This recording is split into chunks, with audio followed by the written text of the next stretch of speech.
የመጀመሪያው ከታላቁ የህዳሴ ግድብ አፈጻጸም መማር የምንችለው እኛ ኢትዮጵያውያን በኢትዮጵያውያን ጉልበት ሊሰራ አይችልም ኢትዮጵያውያን ይሄንን መፈጸም አይችሉም ከውጪ እርዳታ ካልተሰጠ ብድር ካልተሰጠ ኢትዮጵያውያን ይሄን የመፈጸም ምን ብቃት አላቸው ተብሎ ብዙ ሲባል የነበረውን ነገር በጋራ በመቆማችን የማይወጣ ተራራ የሚመስለውን በጋራ ወጥተናል የማይታለፍ የሚመስለውን በጋራ አልፈናል የማይሰራ የሚመስለውን በጋራ ሰርተናል ስለዚህ በህብረት ከቆምን ምንም ነገር መፈጸም እንችላለን ባጭሩ አንዱ ሁለተኛው እኛ ኢትዮጵያውያን በጋራ ስንቆም ከምስራቅ እስከ ምዕራብ ከደቡብ እስከ ሰሜን ታሪክን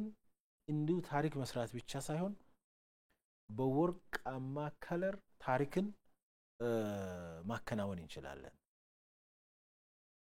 የዛሬ 100 ምናምን ዓመታት ከ130 ዓመት በፊት የኛ አያቶች ያኔ የነበሩ ጀግኖች ኢትዮጵያውያን አድዋ ላይ አፍሪካውያን ባርነትን እምቢ ማለት እንዳለባቸው አፍሪካውያን በትግል አፍሪካውያን በመስዋዕትነት ነፃነታቸውን ሉዓላዊነታቸውን ማረጋገጥ እንደሚችሉ በህብረት ቆመው በወርቃማ ከለር ታሪክ ጽፎ ነበር የአድዋ ታሪክ ዛሬ ድረስም ሻይን ያደርጋል አይደል እንደ ወርቅ ያንጸባርቃል እናም ዛሬ አባይ ወንዝ ላይ ታላቁን ህዳሴ ግድብ መገደባችን ምንድነው የሆነው